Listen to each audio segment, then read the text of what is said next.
welcome to the channel. Today I woke up and thought to myself, what's going to be a very unpleasant topic to talk about? I ended up landing on today's topic, and I have to say, I am really making it hard for myself to find a middle ground on this one. Congratulations, you played yourself. But I've been doing my best to be nice on this channel, so maybe we'll go for a little violence on this video. So our topic is about toxic home environments, specifically for children and parents. It's a theme that Disney has been exploring with the recent movies like Encanto or Coco. They even featured the short film about a raccoon and its child as it shows the effects and breaking of generational trauma. I think I've seen a lot of people being able to relate to these movies, especially when you have a person like Abuela in your family. One of the saddest and funniest comment I read was how Encanto was unrealistic because Abuela actually apologized in the end. It's sad, but I have a toxic sense of humor, so sorry for laughing. We'll come back to Abuela later. For now, let's talk about the kids who live in those kinds of homes.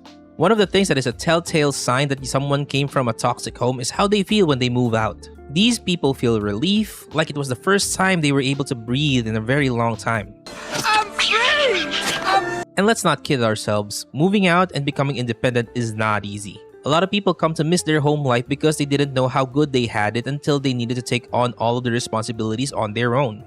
I don't want to be an independent woman anymore. Not everyone is so lucky. The fact that some people are unfazed by the challenges of living alone can tell you one of two things. Either they were raised to be ready for independence, or they were on survival mode this whole time and it was way easier being alone than with the people in their home. It would have been great if it was possible to just leave it all behind and start fresh. Unfortunately, trauma isn't something that you can just drop off anywhere. A lot of children from these kinds of homes didn't have the time to grow up to become functional people because they were too busy surviving. Just to clarify, abuse doesn't stop at the physical and emotional level. Toxic homes are filled with tendencies of scapegoating, where one person is chosen to take all the blame for the family's problems. Gaslighting, where parents try to convince their children that they are disciplining them and not abusing them. Heck, some parents think humiliating their kids in front of people is a funny thing to do. No wonder some people leave and never make contact with their family again. Bye, bitch!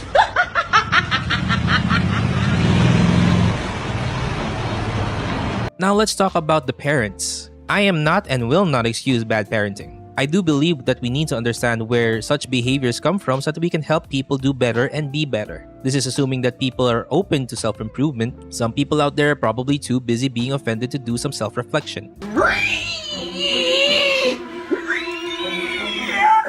But that's okay. This video will be here when they're ready. Okay, let's get on with it. There is no such thing as the perfect parent, and being a parent is probably one of the most demanding responsibilities anyone can take. It's like getting an entry-level job that requires 5 years of related work experience. So at the very least, I want to acknowledge that parents do whatever they can for their children. That doesn't mean they do what they should for their children. That's just a fact. Some parents who make enough money to take care of their family have a tendency to be emotionally distant and unavailable. These are the kind of parents that think so long as you have a roof over your head and food to eat, then their job is done.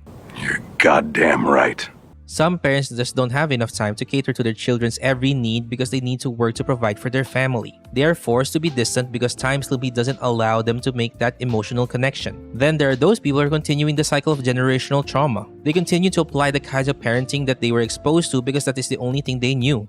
How come you ain't never liked me? Like you? Who the hell said I got to like you? The real challenge here is, how do you tell someone you were raised wrong?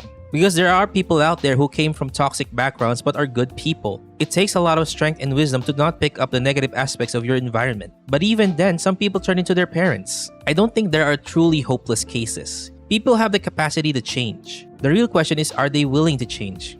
No. I've heard stories from people that talk about parents or grandparents that die without ever apologizing for what they did. Children who are denied closure carry this burden for the rest of their lives, and I don't think parents have ever thought about it before. So maybe that's a question that needs to be asked. For the parents, are you sure you never did wrong by your kids?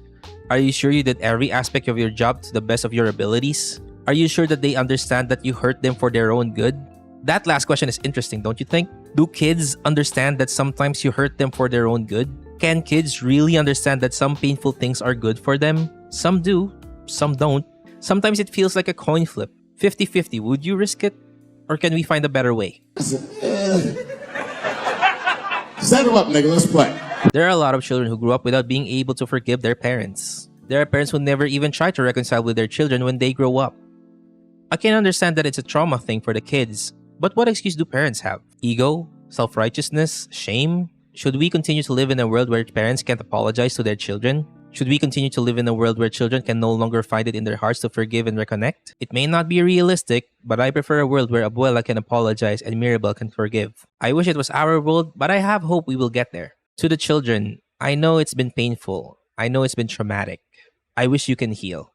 And maybe someday let's give peace a chance. To the parents, I know you're doing what you can. It's time to also do what you should. I don't think there's anything in the world that's worth trading your kids for. Okay, that's the end of the video. I'm starting to wish I just analyzed Disney movies. Good luck. I'm going to watch it in Kanto again. We don't talk about Bruno. No. We don't talk about Bruno.